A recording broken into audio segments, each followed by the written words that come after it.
Welcome back to Cozy Craft. Get comfy, settle in, and let the world go quiet for a little while. Tonight, we're diving into a collection of spooky Reddit stories whilst exploring this Warden Temple. These stories start off strange, slowly get darker, and stay with you long after they're over. So dim the lights, get cozy, and let's drift into the unsettling side of the internet together. Story 1. My husband keeps texting me. He's been dead for 5 years. Drew and I had been married for 2 years when he got in the accident. Head-on collision. Drunk driver. Declared dead at the scene. That was back in 2020. Grieving him through the pandemic, completely isolated, was the hardest thing I've ever had to do. But I worked through it with my parents, with his mom. I've even started dating again. But then the text started. I got the first one while I was on a date at some overly fancy Italian place. A text from Drew's number. It was blank. Like someone had just hit the space bar and then send. I got the next one a few days later, in the evening, while I was curled up with a book. It just had a period. One single dot. At first, I thought it was a prank, as cruel as that would be. Or maybe it was well-intentioned, by an older person, or someone who just didn't understand how upsetting it would be. Maybe they thought the text would make me happy. I asked around, but no one knew. I thought about going to the police, but there was nothing threatening in them. Just strings of weird punctuation. Maybe it's a glitch, I thought. Maybe the system had reactivated his number by accident and was sending bits of code to me. But the texts seemed to have a pattern. They were often sent when I was on a date, or getting ready for one. It felt just specific enough to be more than coincidence. I tried telling myself I was being paranoid, that it was all just chance. As the anniversary of his death approached, though, the texts increased in frequency. They went from 1 or 2 a week to 1 a day. Dot, dot, dot. Dot, comma, dot. Comma, comma, colon. Comma, dot, dot, dot, dot. Just nonsensical punctuation every time. I was starting to get desensitized to them. The first one had made me cry. Now they just annoyed me. On the anniversary of Drew's death, though, the texts increased tenfold. I got 5 of them before noon, over 15 in the afternoon. And as the time of his death approached, 9:11 p.m., they came in faster and faster. This is way more than coincidence. Someone is messing with me. I went to the police. They said they'd be able to trace where the texts were coming from, but they'd need some time to get in touch with the cell company. Probably just a scammer, the officer had said, even though I told him everything. There are tons of scams now, with how bad the economy is. But they're not trying to get anything out of me, I'd told him. And they're texting me way more today than any other day. On the day my husband died. I'm sorry for your loss, the officer had said in a detached tone. We'll get in touch with you when we know more, okay? So what else could I do? I went back home to start the tradition I did every year. At 7 o'clock, I put on his favorite movie, Stranger Than Fiction, and opened a bottle of wine. I patted the seat next to me, as if gesturing for an invisible version of him to sit down. I liked to talk to him. Pretend he was actually sitting there with me. Maggie Gyllenhaal is so cute, I told the empty spot. I'd totally date her if I wasn't married to you. And if, she wasn't a movie star. Will Ferrell is so young in this. He looks like a baby. He's so awkward. She totally hates him. My phone pinged. ... semicolon. I frowned at it. I decided to call the police station again. They told me they didn't have any news. I looked at the empty spot. I miss you, I said, sucking in a deep breath. I miss you so much. I looked at the phone, waiting for it to ping. a small part of me wishing it would, like he'd heard me. What if the texts really are Drew? Somehow, I thought of that Twilight Zone episode where the old woman keeps getting phone calls and then they find a downed telephone pole with wires dangling over her husband's grave. Was this some modern version of that? Had some spooky ghost signal jammed the cell network? But the phone didn't ping. Of course it didn't. This wasn't his ghost trying to contact me. This was someone messing with me. Someone playing a sick game. The only answer I'd get was from the police.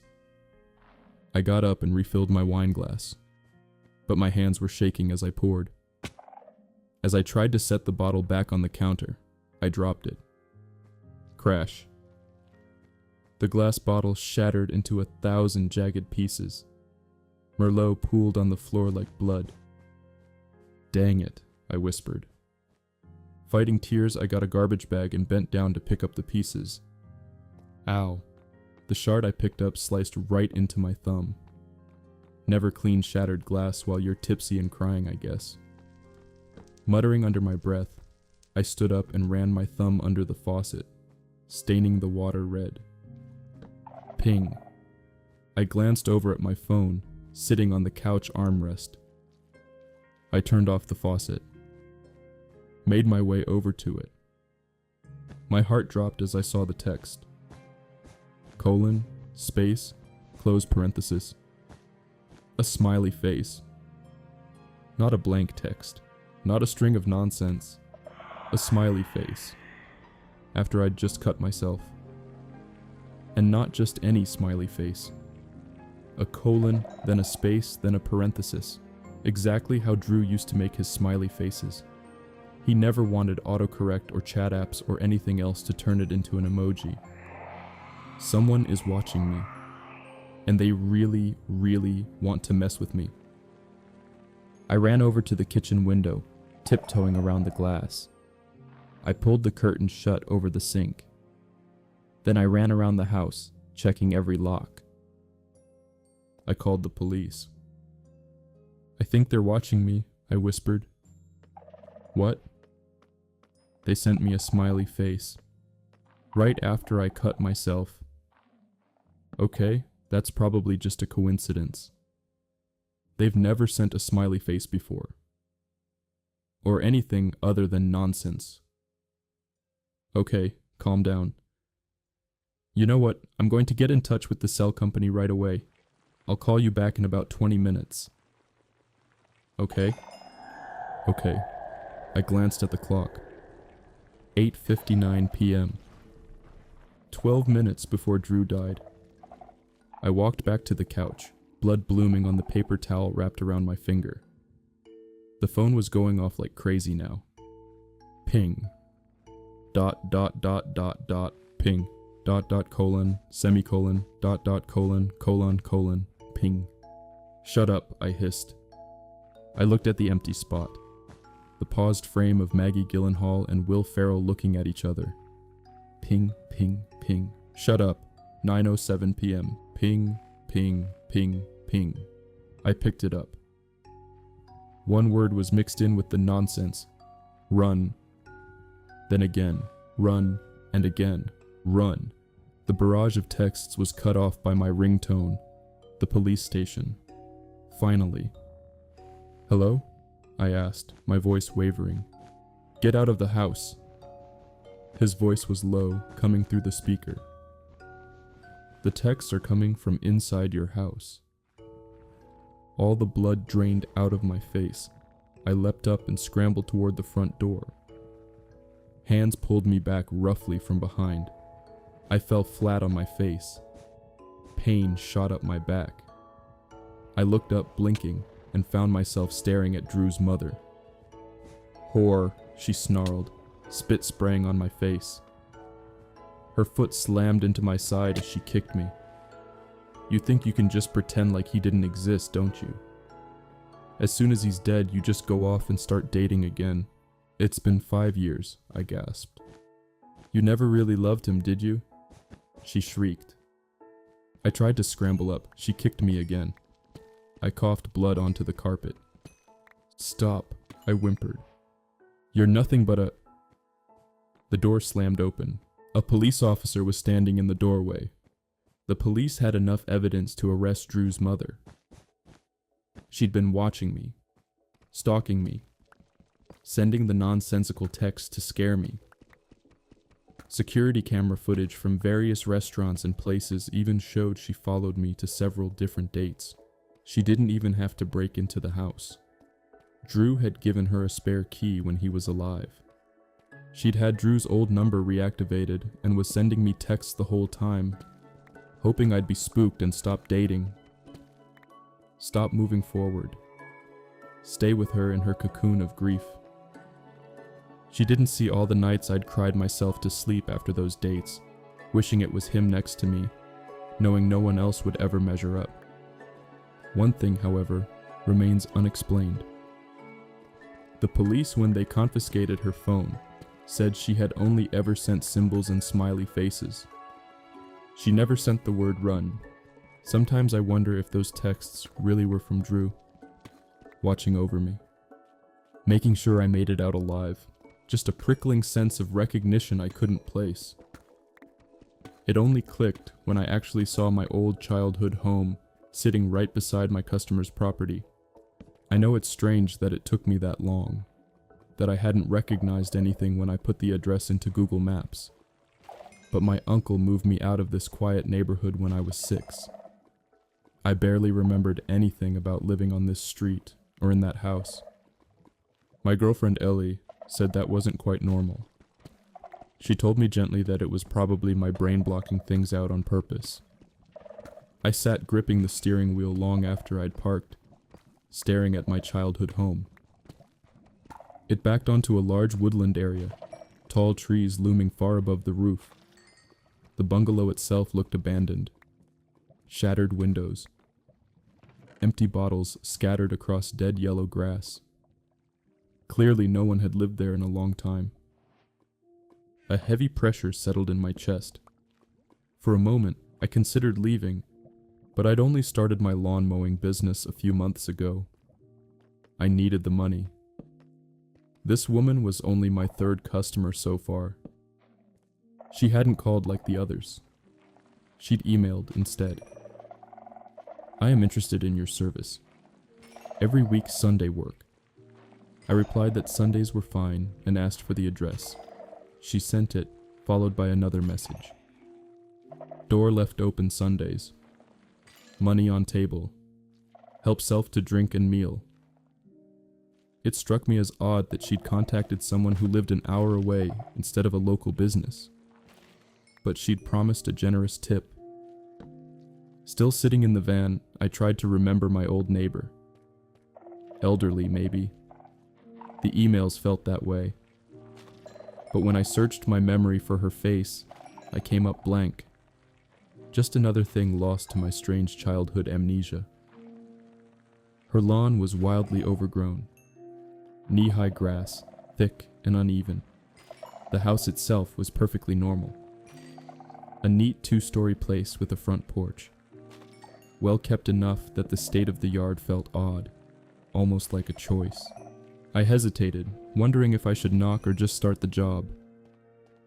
In the end, I got to work. Part of me didn't want to meet her yet. I was delaying it. I couldn't explain why. As I mowed, my gaze kept drifting to the fence separating her property from my old home. It was enormous, easily 10 feet tall. I couldn't believe something like that had been approved in a quiet suburban street. But it wasn't just the size. Every time I looked at it, pressure built behind my eyes.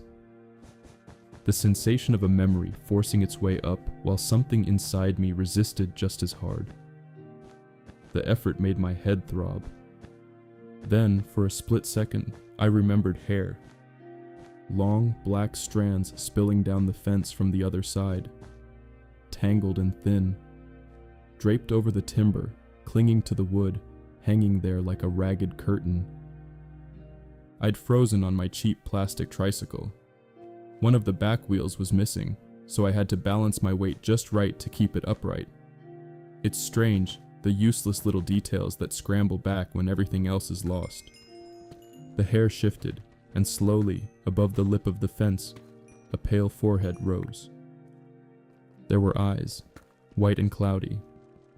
I only saw them for a moment, but I knew immediately who they were peeking down at. Me. Only me. Then there had been a sound behind me. Maybe a voice. Maybe someone calling my name. The eyes vanished. The forehead sank out of sight. The hair slid upward, strand by strand, slithering back over the fence until there was nothing left at all. Cold washed through my body. I tightened my grip on the mower handle and focused on the lines of grass ahead of me. I didn't look at the fence again. Surely it had just been my imagination. Something I'd invented out of boredom. No one could peer over a 10-foot tall fence unless they were standing on stilts or balancing on some ridiculous ladder. And even then, why would anyone climb that high just to look at a child playing in their backyard? It was too strange to take seriously, too absurd.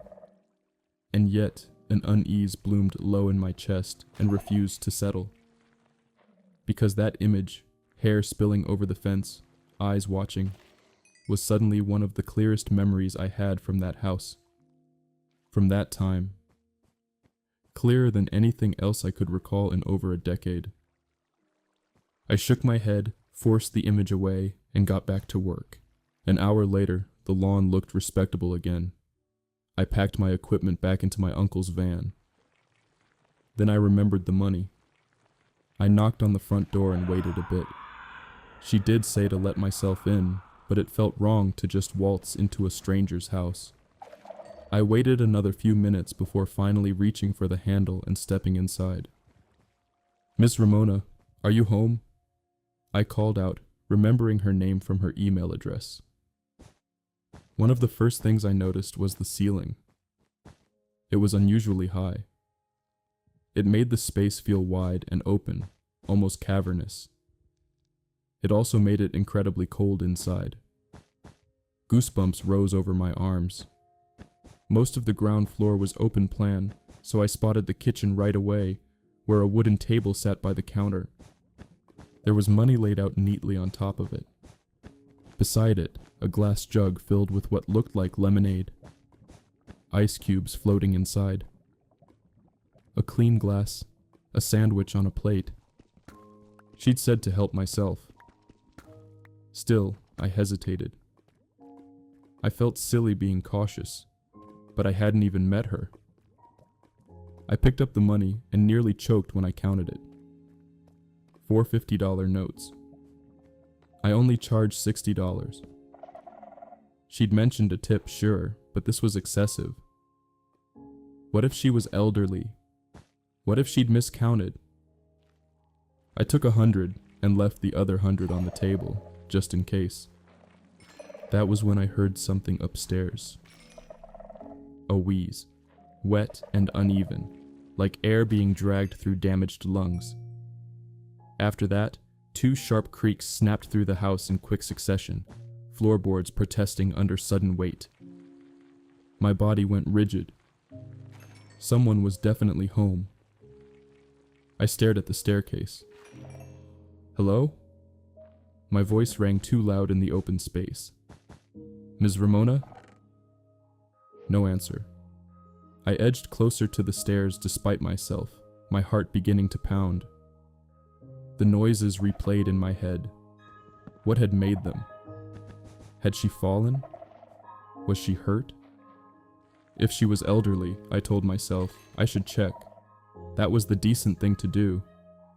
But another part of me was screaming to leave. The feeling was sudden and absolute, like stepping into a place you were never meant to enter. Like bait. After a moment, I turned back to the table. I picked up the sandwich so I wouldn't seem rude, my hands clumsy and shaking, and then I got out. When I drove home, I sat in the van for a long time with the engine off. The sandwich rested on the passenger seat. Eventually, I opened the bread. Inside was butter and raw, red meat. I swallowed, then noticed something else threaded through it. I pinched it between my fingers and pulled. A single hair slid free, dark, absurdly long. I told my girlfriend what happened, but left out the part about my strange memory. Ellie laughed. "You're scared of a little old granny?" "I don't know if she's a granny," I said. "I've never met this woman. She could be a man for all I know." "Are you sure? You said she was your old neighbor," she said, her eyes soft but insistent. That gentle look she always got when she was trying to probe something about my childhood. "Are you sure you don't remember anything?" That long, black hair entered my mind again. At that moment, I remembered something else. I remembered a single strand had caught in the fence, drifting in the breeze until it detached and floated down to my 6-year-old self. I remembered plucking it from the air, and then playing with it carefully so it wouldn't snap. I had wrapped it around my arm, amazed I could coil almost the entire length up my little forearm, like linen around an Egyptian mummy. I shook my head at Ellie's question and told her about the inedible sandwich instead. Ellie laughed again, shaking her head. The poor woman probably has dementia. A week later, I went back. I didn't want to, but Ellie had made me realize I was being ridiculous, and the money mattered. If we ever wanted to move out of my uncle's house, we needed it. My stomach churned the whole drive. Before I even started the mower, my eyes went to the fence again. I remembered long, curling fingers reaching over the top. And once more, I remembered seeing half a face peering down at me, just eyes and a forehead visible above the timber, watching. I reluctantly went inside to collect my payment. This time, she'd left $300 on the table. Beside it, a note, the handwriting thin and spidery. "Take all money. Why no drink?" My gaze drifted to the jug of lemonade. I filled a glass, intending to pour half of it down the sink to make it look like I'd had some. Instead, for some reason I couldn't explain, I took a small sip. It was cold, sweet, good. After that, the memories returned stronger than ever. I had a dream that night. A dream about food being thrown over an enormous fence. Sometimes it was a roast chicken, still warm inside a plastic bag, juices sloshing against the sides. Other times it was a whole chicken, raw, feathers still clinging to pale skin. Sometimes it was fresh fruit in a cracked plastic container. Other times it was rotting apples and a thick slab of heavy red meat. I remembered the hunger. I remembered setting up a blanket over the bushes beside the fence. A small hidden nest where I could crouch and store what I was given. I remembered eating like an animal, devouring whatever was edible before anyone could find me. I remembered my scalp itching constantly. Lice. Multiplying, biting, crawling, with no one bothering to stop them. A whole kingdom of parasites living freely in my hair. Then I remembered the hand. It slipped through the narrow gap between the fence and the bushes, where I sat with my back pressed against the timber, rustling the spindly branches. The hand was enormous, but gentle. One long finger brushed the tangled hair out of my face. The itching faded. I stared up and saw nothing but the endless length of a thin, gray arm disappearing over the fence. I remembered wrapping my small hands around that enormous finger and holding tight, crying into it. Then I remembered an angry voice coming from somewhere. The finger wriggled gently until I released it, and then the hand vanished.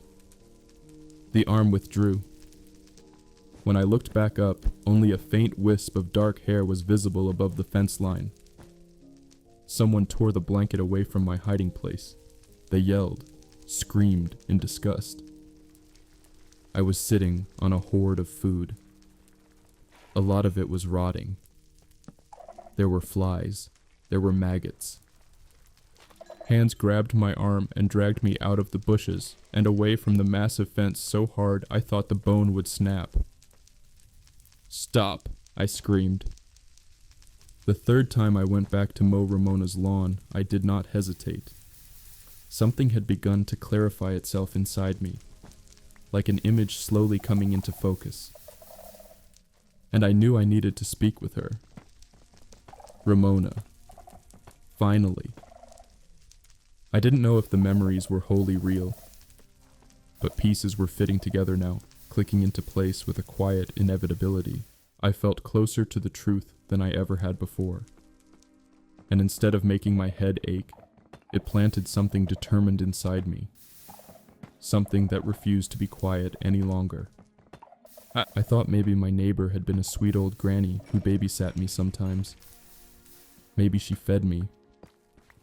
Maybe she took care of me. Maybe she read me stories. Maybe this was the only way my memories were able to return, disguised as something else. Something not quite real, but threaded through with truth. As I started the lawnmower this time, I didn't look away from the fence. I remembered the humming. A low, steady hum. As I lay hidden in the bushes beside the fence. The yelling in the house always softened when I listened to her hums. I remembered being lifted so high I could see over the roof of my house.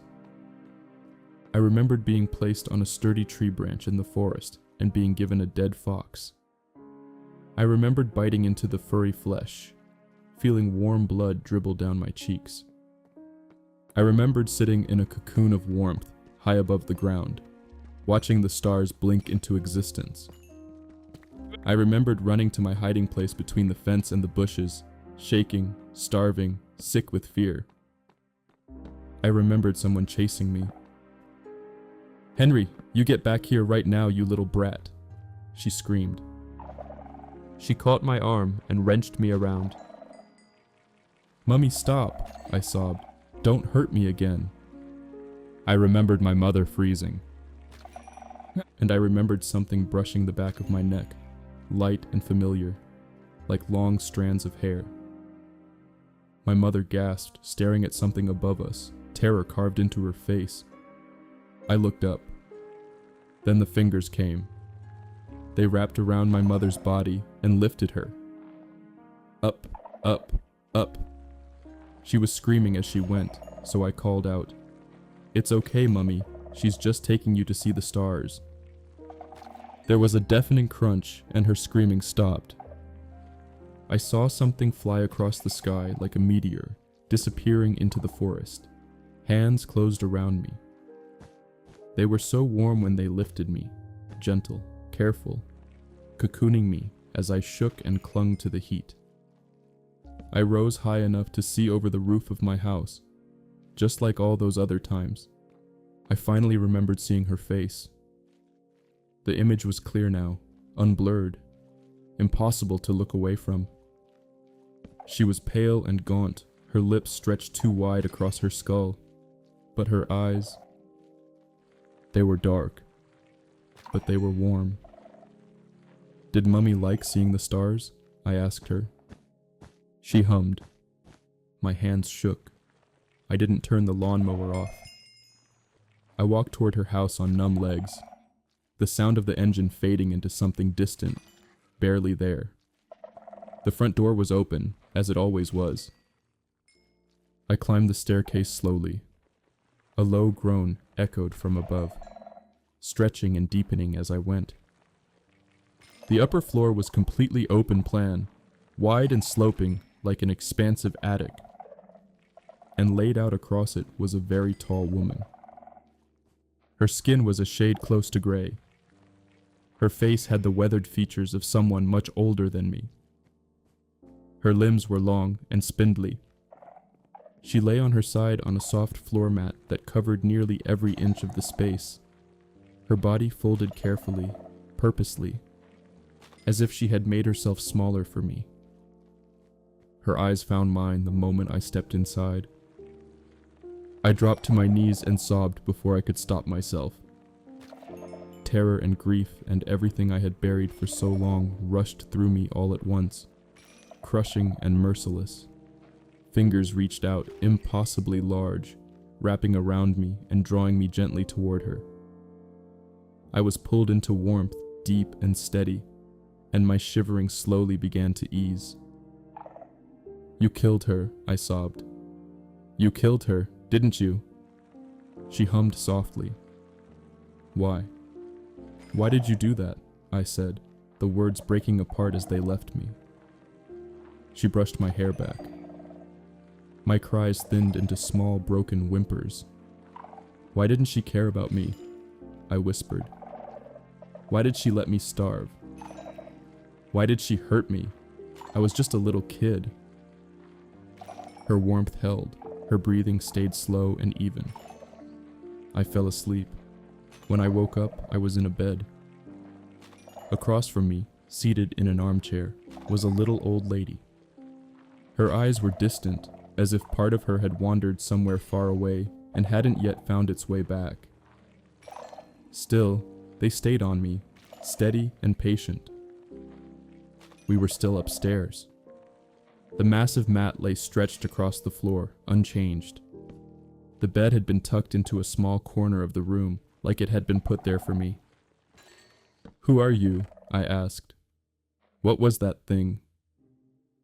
She didn't answer. Instead, her gaze drifted to something beside me.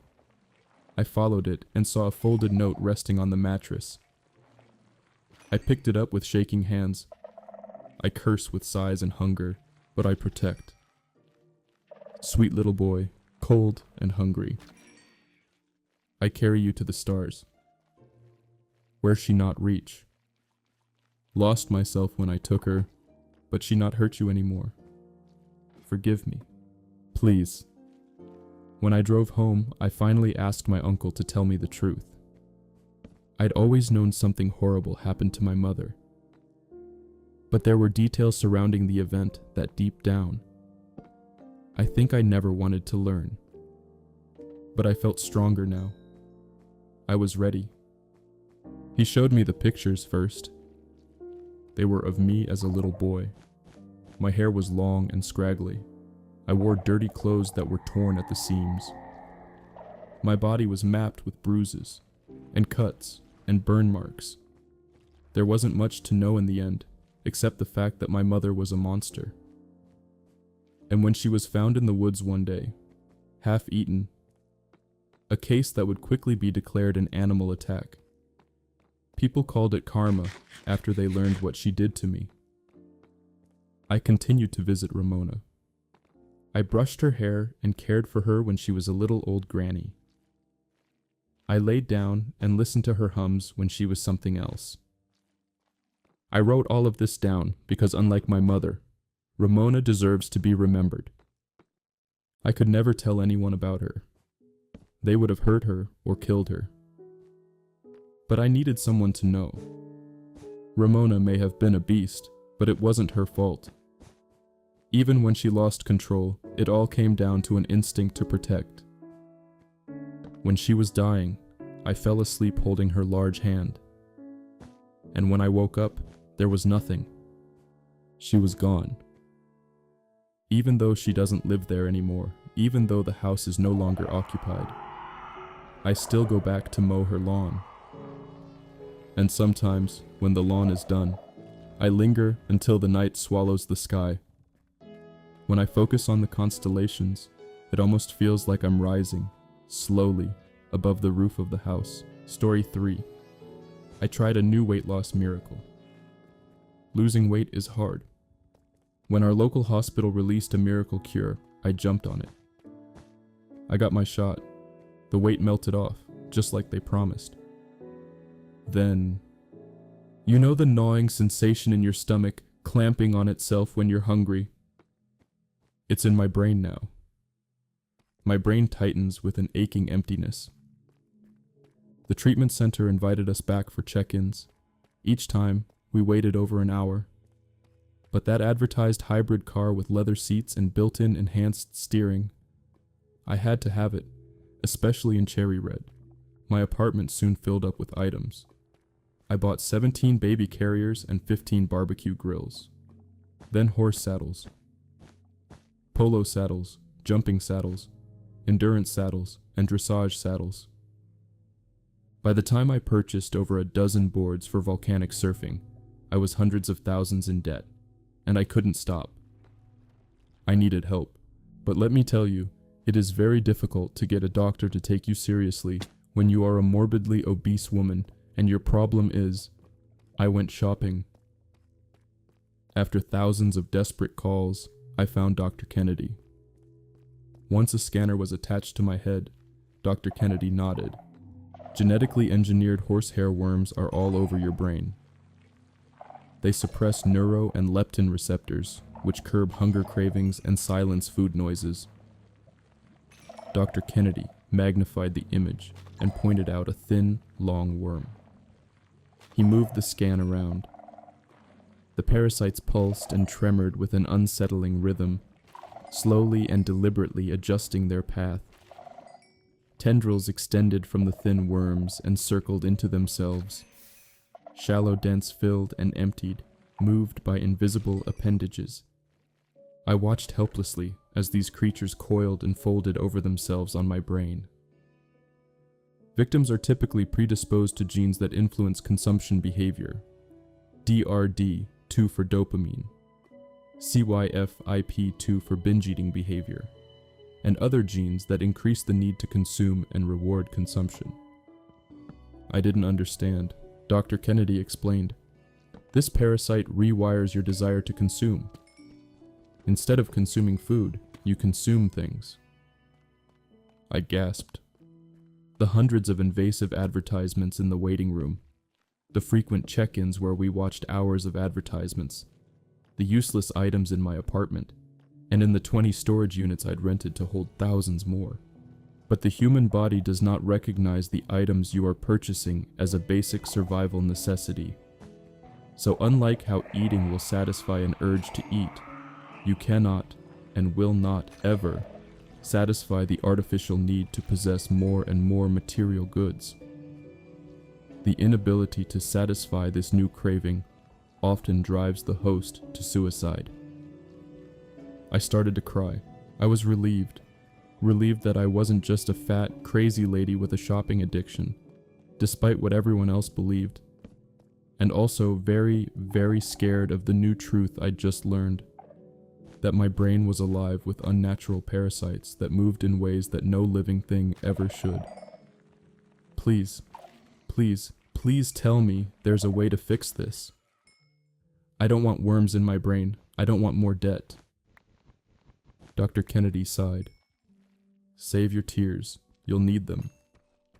The deworming process began immediately. I was placed in an experimental cryonics chamber, supposedly with advanced safety features that made it suitable for live humans. My entire body was exposed to ultra-low temperatures, way below freezing. My heart and breathing were medically slowed. The parasites needed a way out, and the least damaging direct exit was through my eye sockets. An IV drip was inserted into my nasolacrimal, or tear, duct to ensure a continual flood of tears with increased electrolytes. My only role in this treatment, Dr. Kennedy had said, was to cry as hard as I possibly could. To help with that, I was placed under another IV drip to trigger norepinephrine imbalance and block both dopamine and serotonin. Artificial sadness.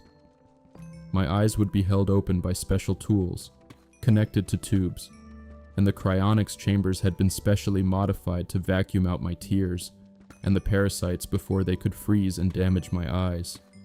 Dr. Kennedy checked the setup and nodded for his assistants to close the cryonics chamber. Other than the burning sensation in my eyes, I was in a void, and my body was negative space. The absolute absence of everything I'd ever known should have continued to terrify me, but I couldn't feel fear, because I only had enough emotional capacity for one emotion: sadness. I cried because I had literal worms crawling through my brain, rewiring my life, spiraling me into debt, driving me toward eventual suicide. And the most comprehensive medical treatment I received before meeting Dr. Kennedy was, "Madam, when was your last period?" I cried because Jordan called me a fat, ugly, disgusting pig. And I was pathetic enough to learn the perfect snort to make him and his friends laugh. I cried over my grandpa's death. I cried over the hard-boiled egg. I cried over the color green. I cried because the letter E existed. And I cried because 6 came before 7. I cried and cried and cried. I don't know how long I spent in that unique space between life and death before space started shifting, and more familiar sensations gradually returned. The cold, the metal under my body, the sound of my inhales and exhales. Apathetically, I looked at my blackened fingers. Over the next week, I needed 3 more rounds of treatment to fully remove all the parasites, but I won't bore you with the details. At the end, Dr. Kennedy finally confirmed that I was free of worms. The scan confirmed as much. I'm in a better place now. You'd be surprised by what you're grateful for after you've survived another life form cohabiting your body. I can't name and shame the treatment center or the hundreds of brands that sponsored the treatment, but they're still out there. They still want mindless consumers. Please be careful about miracle treatments. Story 4. We don't know what is living with us. I arrived home. Lucy, our cat, purred, her little tin bell jingling as she came to greet me. Susan was in her armchair with our daughter. I sat in silence. Lately, it had all become too much. "How is she?" "She's fine, Dawn," Susan replied. She leaned over and turned our daughter's face toward me. "She was waiting for you. Could you get her dinner? She's starving." "Of course. Why don't you go upstairs? You look exhausted." Susan gently handed me our daughter, and she shuffled out of the room, down the hallway, and up the stairs. I carried our daughter into the kitchen, placed her in the high chair, and poured myself a drink. I sipped whiskey and lit a cigarette. I prepared a meal of stale bread and set it in front of her. I finished my drink, locked the kitchen door, and went to bed. I sat on the edge of the bed, rubbing my eyes. Did she go down easily? Yes, no problem. "I love you," she whispered. "I love you too." I brushed my teeth, removed my contact lenses, and locked the bedroom door. 3:03 a.m. I awoke to plates smashing in the kitchen. Something was sprinting through the hallway. I rolled over, hugged my sleeping wife, then got out of bed. Standing in the darkness, I peered into the hallway. My vision was blurred, but I saw a small figure at the far end. Our daughter. Lucy hissed behind me. "Go to bed." I returned to my room and locked the door again. 7 a.m. My alarm purred me awake. Lucy was hungry. I got up. The door was unlocked. Downstairs, I cleaned the smashed plates, the strange scribbles on the walls, and the overturned chairs. This routine continued for 2 weeks. 8:30 a.m. I woke Susan. "I'm just going to check on her." She hurried into the next room. I heard voices, Susan and our daughter, deep in conversation. I left for work. Work had become a solace. I used to hate it, but now it's a lifesaver. "Hey Dawn, your son's here to see you." In reception, my son leafed through magazines. When he saw me, he winked. We sat in a quiet coffee shop. "How is she?" he asked. "Getting worse. She is convinced it is her daughter." He pointed at a book. "Look, there's a way to destroy it. I don't know. But it's in here."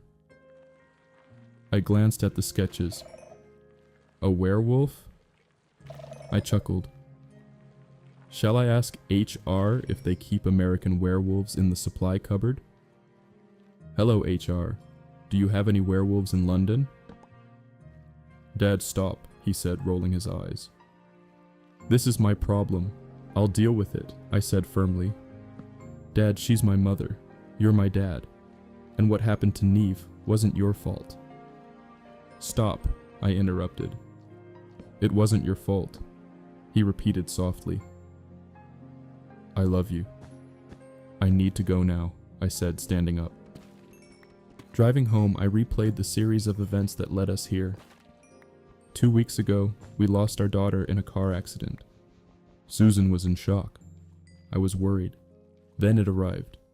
A porcelain doll left right on our doorstep. Susan found it and became obsessed. Insistent it was our daughter. Not a replacement. Our actual girl. I tried to get rid of it, thinking it was an unhealthy coping mechanism. A product of grief. One day, I threw it into the hedge in the backyard. Susan went into a coma. She stopped eating, stopped sleeping. A doctor said her heart was failing. We should prepare to say goodbye. In a panic, that night, I knelt in the rain-soaked grass, scrambling to find the doll. I thought it was a manifestation of psychosis, that grief had broken her mind so badly she'd formed a bond with this toy, so I indulged her, while I searched for a therapist to bring her back. But the noises, the glimpses of the doll in the hallways, the strange letters written on the ceiling every morning. This doll was something else entirely. I arrived home from work. Susan, once again, sat in her chair, nursing our daughter. A roaring fire crackled in the hearth. It's mid-May, Susan. Why the fire? I moved closer, picked up the poker, and shuffled the wood. I heard giggling. I turned to see the porcelain doll, silent. A sinister smile etched on its face. Susan was unreactive, in a trance-like state. In a rage, I snatched the doll, ready to throw it into the flames. Before I could, a deep, searing pain struck my chest. I collapsed. Hours passed, or so it seemed. My vision was hazy. I saw something moving around the room, preventing the smoke from escaping the chimney. It was trying to suffocate us. I coughed, trying to move, but I was paralyzed. Susan sat nearby, her eyes stone cold, filled with fear. As I drifted in and out of consciousness, I saw the thing standing over me. Fire poker in hand. I was about to die. Then I heard a noise, a tiny bell. Lucy, battered and scarred, launched herself from under the couch, slamming into the doll's chest and knocking it backward into the fire. A shriek, an ungodly scream, erupted through the room.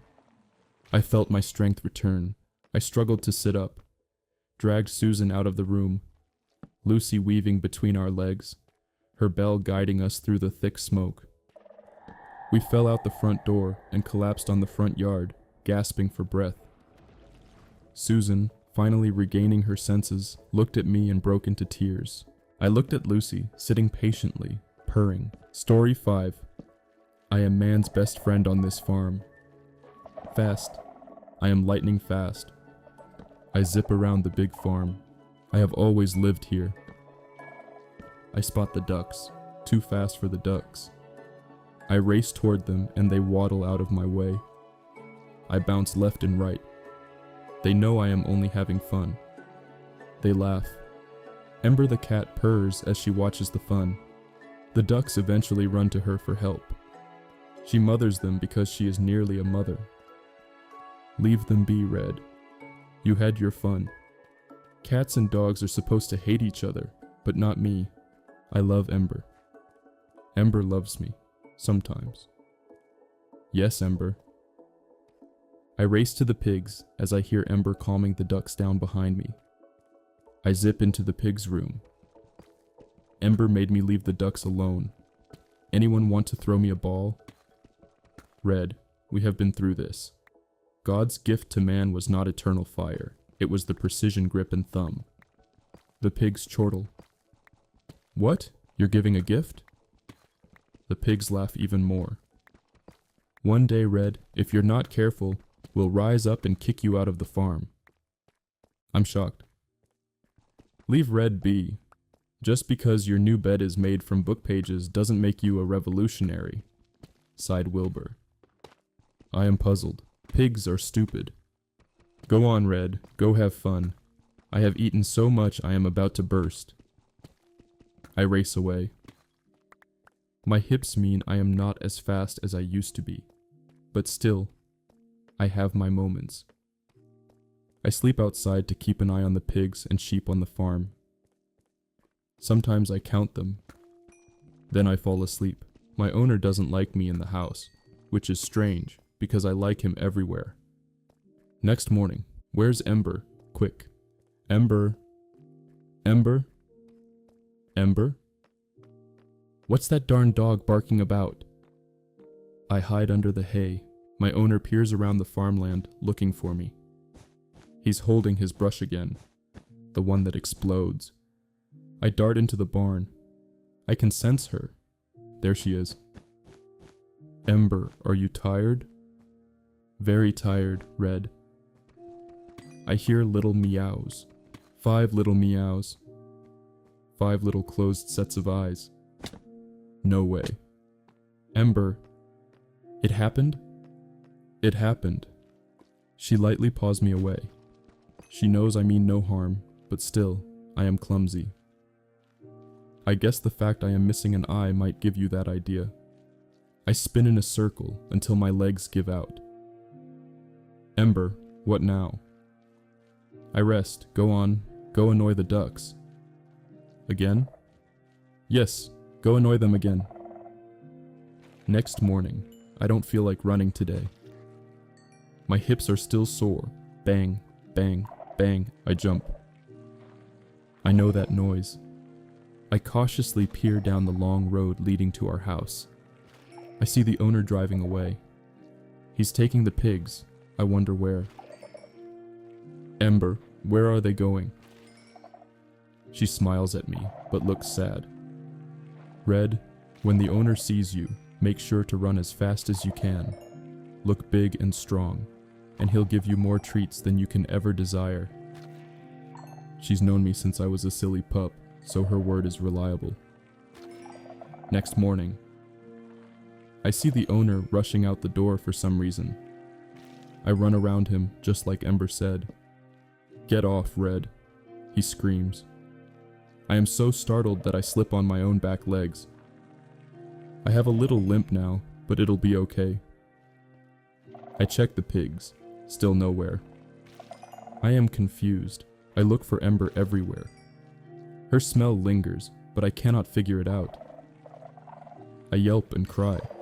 Owner will know where she is. He comes out and waves his brush at me. I am lightning fast though. I zip around the big farm. Where's Ember? I race toward the ducks, and they waddle out of the way. I bounce left and right. They know I am only having fun, but they are crying this time. Go see Ember, Red. Go now. I race to the barn. Ember, Ember? No Ember. No kittens. I race to the ducks. Where is Ember? They direct me to the river. My owner is there. No Ember, though.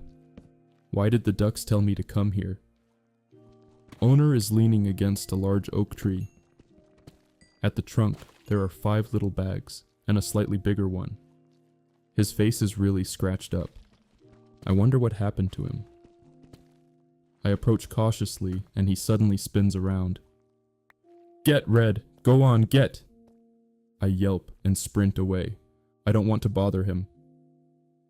Anyway, I have to find Ember. Next morning, I don't feel like running today either. My hip is sorer than usual. The ducks have left. They didn't leave a note. My owner steps out of the farm door, carrying his loud brush. Come on, Red, let's go for a walk together. I limp up and wander slowly after him. I miss Ember. I miss the kittens. I miss the pigs. But as long as I have my owner, I know I will always have a best friend on the farm. Story 6. My neighbor perched himself on top of a pine tree in my backyard and never came down. The sheriff of our small town did the same, only a day later. When Henry perched himself atop that pine tree, I thought he'd just lost his mind. No amount of convincing from Jim or the sheriff could coax him down. He ascended into the canopy and never returned. Never returned alive, at least. He'd always been eccentric. It wasn't easy living next door to Henry, but it certainly wasn't dull either.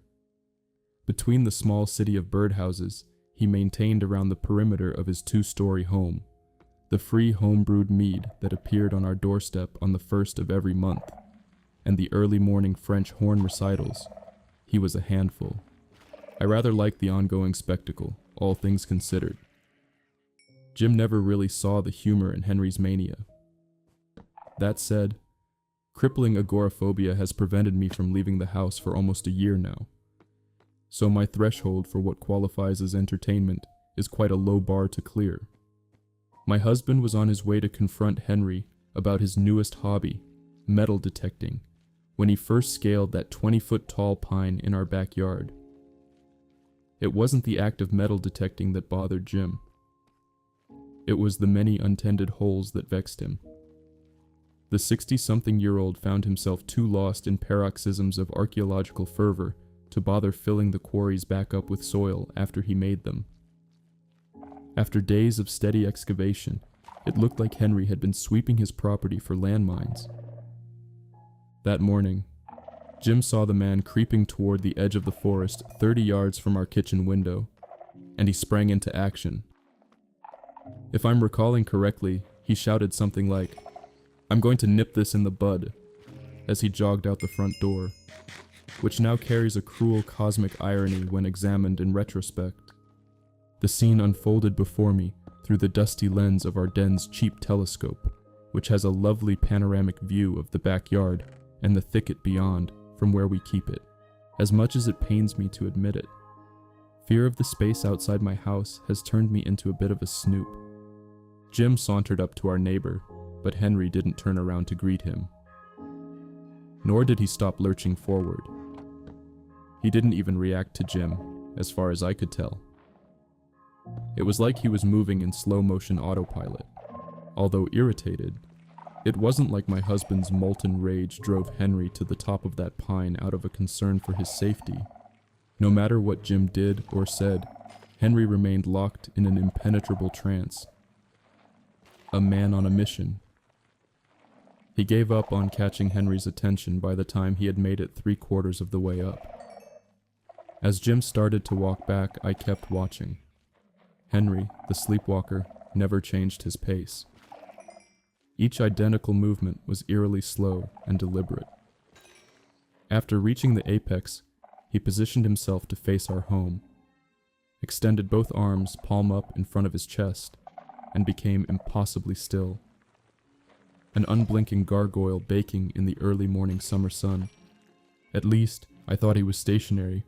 When I checked on him an hour later through the telescope, however, he had spun his torso about 30 degrees west. Arms still extended, eyes still open, but his body had turned. Concerned and captivated in equal measure, I began observing him continuously. While I watched, nothing seemed to change, and I was becoming progressively unnerved by his uncanny stillness. But when I paused my vigil after about 20 minutes, something occurred to me. He was moving. I could tell when I brought my eye away from the telescope. Looking through the den window, his torso had clearly pivoted another 15 degrees clockwise. The motion was just so slow that I found it hard to perceive in real time. I put my eye back to the lens of the telescope. Henry's skin was developing a red sheen. His unblinking eyes were dry and tinged with brown specks, like overcooked egg whites. That's when I called the sheriff. The grizzled southerner and his doe-eyed deputy arrived quickly, seeing as they were only a 3-minute drive down the road.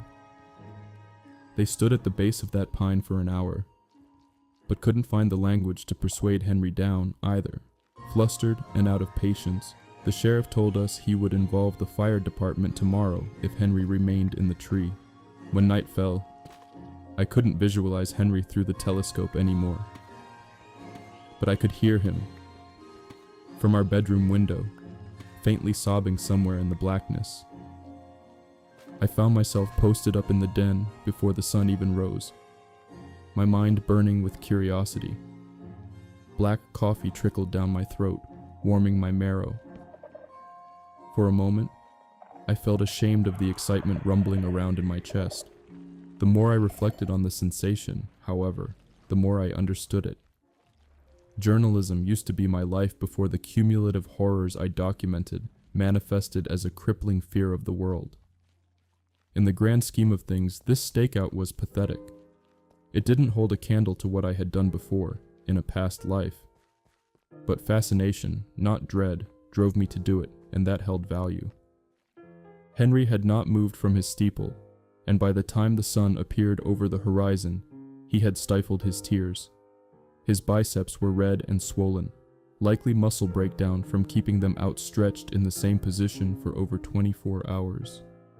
A little after 8, Jim made his way downstairs. He was unusually quiet. Initially, I attributed his silence to low-level distress secondary to Henry's unexplained behavior. When I finally noticed him, he was standing by the front door, away from the view of our neighbor's macabre display. I asked him if he was doing all right, and he replied with an affirmative grunt, so I left him be. Around noon, I felt a theory crystallize in my skull.